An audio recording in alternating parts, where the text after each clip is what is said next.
Há tragédias que não acontecem por acaso, mas são fabricadas pelo medo de perder o que mais amamos. Emily jamais imaginou que, ao tentar proteger seu futuro com Oliver, acabaria implodindo os alicerces de uma vida inteira. A história deles não começou com fogos de artifício, mas com a calma reconfortante de uma aula extra no fim da graduação, aquela matéria que ela quase trancou por falta de tempo. Sentar na mesma fileira virou hábito, e as conversas sobre trabalhos acadêmicos logo evoluíram para debates sobre artigos, cafés demorados e confidências trocadas no estacionamento do campus. A transição de colegas para algo mais profundo foi orgânica, como se o destino apenas esperasse o momento certo para alinhar seus caminhos. Ele se tornou a notificação favorita no celular dela, o apoio para os prazos esquecidos e a companhia indispensável nos finais de tarde. Não havia joguinhos ou dúvidas, apenas a certeza mútua de que estar junto era melhor do que estar separado. Quando oficializaram o namoro, meses depois, a sensação predominante era de paz. Oliver não era apenas um namorado, ele era um porto seguro. Ele ouvia com atenção plena, ria das piadas dela e trazia uma leveza que Emily desconhecia. Ela se sentia valorizada nas minúcias, desde a memória dele para datas especiais até a forma como ele assumia as tarefas domésticas sem esperar aplausos. Era uma parceria forjada na reciprocidade silenciosa. Durante uma gripe forte na semana de exames finais, foi Oliver quem cuidou de tudo. Ele trouxe remédios, garantiu que ela se alimentasse e até organizou o material de estudo dela para facilitar a revisão. Ele não fazia isso por obrigação, mas porque o bem-estar dela era prioridade para ele. A decisão de morarem juntos após a formatura foi o passo natural seguinte. Embora Emily tivesse receio de grandes mudanças, a história que construíram até ali lhe dava a segurança necessária para aceitar. A vida a dois no novo apartamento parecia um eterno domingo de manhã nos primeiros meses. Eles compartilhavam as despesas e os sonhos com a mesma facilidade. Oliver mantinha o hábito de espalhar bilhetes afetuosos pela casa, grudados no espelho ou escondidos dentro dos romances que ela lia. Se ela chegasse exausta do escritório, muitas vezes encontrava seu prato favorito pronto, sem ter pedido nada. Ele oferecia massagens espontâneas e segurava a mão dela enquanto assistiam filmes, gestos simples que comunicavam: "Estou aqui com você." Naquele ambiente, Emily baixou a guarda. Não havia necessidade de usar máscaras ou fingir invencibilidade. Oliver conhecia suas falhas e a amava por inteiro. Certa tarde, ao revisitar álbuns de fotografia, ela confessou que aquela era a maior sensação de pertencimento que já experimentara. Oliver apenas sorriu, satisfeito em saber que ela estava feliz. A relação deles era madura, uma estrutura sólida erguida sobre verdades e não sobre fantasias momentâneas. Amigas de Emily comentavam sobre como ela parecia radiante e centrada, brincando que ela havia descoberto o segredo da estabilidade. Essa paz interior refletia até na carreira dela, onde sua produtividade aumentou graças aos finais de semana relaxantes. Ter um lar verdadeiro, e não apenas um endereço, mudou tudo. Claro que existiam divergências, como em qualquer convívio humano. Tinham gostos distintos e opiniões contrárias ocasionalmente, mas o diálogo sempre vencia o orgulho. Nunca brigavam para provar superioridade, mas para solucionar o impasse. Oliver não fugia de conversas difíceis e Emily, superando o medo de ser julgada, falava abertamente. Durante 1 ano e meio, ela viveu o que sempre desejou: um amor tranquilo, uma presença constante e uma lealdade inabalável. Nada exigia sacrifícios sobre-humanos. Ela acreditava ter encontrado o tesouro que muitos buscam a vida toda e sentia que nada poderia ameaçar aquela fortaleza. Contudo, foi numa navegação despretensiosa pela internet que a semente da dúvida foi plantada. Algoritmos de redes sociais começaram a sugerir vídeos sobre dinâmicas de poder e os segredos da atração. Eram conteúdos que prometiam ensinar mulheres a serem valorizadas, explicando por que homens perdiam o interesse se tudo fosse fácil demais. Inicialmente, Emily assistiu por entretenimento, achando graça de algumas teorias absurdas. Porém, a quantidade massiva de comentários validando aquelas táticas, com depoimentos de mulheres jurando que funcionava, começou a infiltrar suas defesas. Apesar de amar Oliver, ela passou a questionar se a relação deles não havia se tornado monótona e previsível. Detalhes insignificantes ganharam peso, ele já não enviava mensagens no meio do expediente com a frequência de antes, e os jantares à luz de velas eram mais raros. A mente dela, alimentada por inseguranças externas, traduziu essa rotina confortável como desinteresse iminente. Um medo irracional tomou conta. Será que ele parou de me admirar porque estou sempre disponível? A lógica não sustentava esse pensamento, mas os gurus online insistiam que a escassez era o gatilho da paixão. Emily, que sempre prezou pela transparência, começou a ver sua honestidade emocional como uma fraqueza estratégica. A mudança em seu comportamento foi gradual, quase imperceptível no início. Respostas monossilábicas substituíram conversas animadas sobre o dia de trabalho. Ela parou de iniciar contatos carinhosos, testando se ele sentiria a falta. Quando ele buscava proximidade física, ela inventava ocupações ou cansaço. Por um breve período, pareceu surtir efeito. Oliver notou algo estranho, perguntou se ela estava bem e redobrou atenções, preparando um café especial no fim de semana. Para Emily, isso foi a confirmação fatal de que a manipulação funcionava. Em vez de perceber o risco, ela se sentiu encorajada a aprofundar o jogo. Passou a cronometrar o tempo de resposta das mensagens, a desviar o olhar em momentos íntimos e a racionar o afeto como se fosse uma mercadoria cara. Ela acreditava estar reassumindo o controle, dizendo a si mesma que era uma fase necessária para reacender a chama. No fundo, o amor por ele permanecia intacto, mas ela começou a tratá-lo como um objeto de experimento. Tudo virou tática. A espontaneidade morreu para dar lugar a um teatro calculado. O problema real foi que Oliver não seguiu o roteiro dos vídeos. Em vez de se tornar obsessivo ou correr atrás desesperadamente, ele reagiu com respeito e espaço. Se ela se afastava, ele recuava para não incomodar. Se ela rejeitava um carinho, ele não forçava a barra. Diante da frieza dela, ele mantinha a educação, mas cessava as tentativas de intimidade. Isso desorientou Emily completamente. Ela esperava uma luta, uma prova dramática de amor, conforme prometiam os influenciadores. O que recebeu foi uma aceitação serena e distante. A interpretação dela foi a pior possível, achou que ele estava desistindo de vez. Decidiu, então, aumentar a aposta.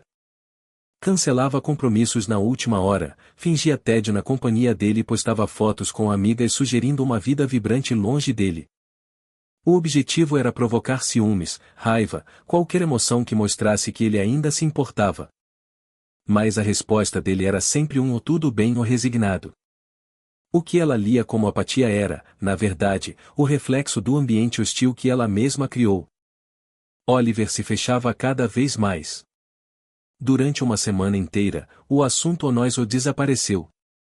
Ele a tratava com uma cortesia formal, como se fossem apenas conhecidos dividindo o aluguel.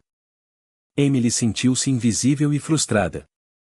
Não conseguia assumir a culpa pela atmosfera gelada da casa. Ia dormir irritada, sentindo que estava perdendo uma batalha que só existia na cabeça dela. Ela não via que não havia oponente, Oliver apenas estava se adaptando à nova realidade. Nesse processo, ele começou o luto em vida, desligando-se emocionalmente da mulher que amava. Numa tentativa confusa de reconciliação, ela deixou o jantar pronto numa quarta-feira, esperando que ele entendesse o sinal. Ele chegou, comeu algo rápido que preparou para si mesmo e agradeceu a ela sem tocar no prato feito. A rejeição silenciosa doeu mais que gritos. Emily percebeu o erro brutal, ao tentar ensiná-lo a sentir sua falta, ela o ensinou a viver sem ela. O pânico de perdê-lo tornou-se real, mas o orgulho a impedia de parar. Ela se agarrou à ideia de que precisava manter a postura firme, pois ceder agora seria perder o jogo. Os vídeos diziam que o homem precisava sentir o vácuo. Mas o vácuo estava engolindo os dois. A diferença crucial era que Emily ainda nutria esperanças de uma reviravolta cinematográfica, enquanto Oliver caminhava para a aceitação do fim. Numa segunda-feira particularmente estressante, após um dia infernal no trabalho, Emily voltou para casa desejando apenas o consolo do abraço dele. Lembrou-se com saudade dos tempos em que ele fazia chá e ouvia suas reclamações. Sentiu uma falta física daquela parceria e pensou que talvez fosse a hora de baixar as armas. Entrou no apartamento carregada de expectativa, pronta para ser vulnerável. Encontrou Oliver arrumado, cheirando a banho tomado, pronto para sair com amigos. A parede invisível entre eles nunca pareceu tão sólida. Ela comentou que teve um dia horrível, torcendo para que ele cancelasse os planos.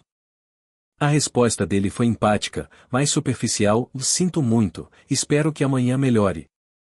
Ao vê-lo pegar as chaves, ela congelou. Aquela frase educada cortou fundo. Ficou claro que o bem-estar dela não era mais responsabilidade dele. Quando ele perguntou se havia problema em sair, ela respondeu com rispidez: faz o que quiser. Oliver não hesitou. Apenas disse o ok e saiu. O som da porta fechando ecoou como um veredito. Emily desmoronou no sofá, chorando pela mistura de saudade e culpa. Estava exausta de sustentar um personagem que não era ela. O amor ainda existia, mas estava soterrado por meses de fingimento. Pensou em ligar, mas sabia que ele não atenderia, não por maldade, mas por exaustão mental. Ele voltou tarde e foi dormir no sofá, ignorando a cama vazia ao lado dela. O orgulho a manteve paralisada no quarto. Na manhã seguinte, um bilhete seco avisava que ele chegaria tarde. A frieza daquele papel contrastava com as cartas de amor do passado. Oliver havia se tornado um estranho polido. Nos dias seguintes, ela tentou reverter o quadro com gentilezas exageradas, mas era tarde. Ele respondia com sorrisos amarelos e olhos opacos. A porta estava trancada por dentro. Ele havia aprendido a sobreviver num ambiente onde o amor era racionado. Numa noite de desespero, ela decidiu confrontá-lo. Disse que sentia saudades, que as coisas estavam estranhas. Ele ouviu com um cansaço infinito no olhar. Explicou que tentou entender as mudanças dela, que buscou justificativas, mas acabou concluindo que ela não o queria mais. Emily tentou se justificar, confessou a insegurança, disse que queria reacender o interesse dele. Foi quando ele proferiu a frase que a assombraria para sempre: eu não me afastei porque o amor acabou. Eu me afastei por respeito a você e a mim. A verdade daquelas palavras a destruiu. Ele não tinha desistido, ele apenas reagiu ao que recebeu. Ela ensinou a ele que a proximidade era indesejada e ele aprendeu a lição. Aprendeu a não criar expectativas para não se machucar. Ela havia demolido o refúgio seguro que construíram. Mesmo diante dos escombros, ela esperou uma chance de reconstrução, mas ele apenas virou para o lado e dormiu. Emily compreendeu ali que a perda era real. Não houve traição ou briga, apenas a erosão lenta causada pela falta de honestidade. O relacionamento virou um deserto frio. Seguiram-se semanas de uma convivência mecânica. Emily vivia na expectativa de um sinal, qualquer abertura, mas Oliver seguia sua rotina com precisão cirúrgica. Educado, porém ausente. O abismo entre eles era intransponível. Ela tentou de tudo, cozinhou pratos elaborados, cuidou da casa, mostrou interesse na vida dele. Parecia uma peça de teatro onde só ela atuava. Ele agradecia, mas o olhar permanecia distante. Começou a chegar mais tarde, ocupou-se com novos hobbies, criou uma vida paralela onde ela não figurava. A tentativa final de Emily foi um jantar romântico surpresa. Ele sentou-se, surpreso, e comeram em silêncio até ela quebrar o gelo com a voz trêmula, dizendo que sentia falta do parceiro de vida. Ele pousou os talheres e foi brutalmente honesto: também sentia falta, mas não via mais como resgatar a confiança emocional. Disse que qualquer tentativa agora seria construir sobre terreno instável e que, por autopreservação, precisava ir embora. O homem que antes pedia desculpas por tudo, agora era firme em sua decisão. Na manhã seguinte, ele fez as malas. Disse que ficaria na casa do irmão. Emily assistiu a tudo com lágrimas nos olhos, cada peça de roupa dobrada sendo um adeus. O bilhete de despedida foi breve, desejando sorte. Quando ele saiu, o apartamento ficou vasto e silencioso. A ausência dele era física, mas a ausência do Onoiso era devastadora. Emily tentou seguir a vida, mas cada canto da casa gritava o nome dele. A playlist, a escova de dentes, a chave extra. Tudo era um lembrete do que ela jogou fora. Tempos depois, soube por uma amiga que Oliver estava saindo com Mia, uma colega de trabalho. Disseram que ele parecia feliz e leve. A notícia foi o golpe final. Não era apenas ciúme, era prova de que ele podia ser feliz sem ela, com alguém que não fazia jogos mentais. Emily chorou o luto de sua própria estupidez. Percebeu que transformou um jardim em campo de batalha por ouvir conselhos de estranhos em vez de ouvir seu coração. Releu mensagens antigas buscando conforto, mas só encontrou dor. Com o tempo, buscou terapia e se afastou das redes sociais tóxicas. Entendeu que o amor verdadeiro não precisa de testes ou manipulações. A confiança, uma vez quebrada, raramente se refaz. Aprendeu que, quando empurramos alguém para longe por muito tempo, essa pessoa pode acabar gostando da distância. Olhando para trás, restou apenas o arrependimento de ter sabotado a única coisa que realmente importava. Oliver virou uma memória, e ela, diante do espelho, viu a mulher que tinha tudo e perdeu tudo por achar que precisava de estratégias para ser amada. O maior erro foi brincar com quem só queria ficar. Obrigado por acompanhar essa história. Se tocou você, inscreva-se e ative as notificações. Até a próxima.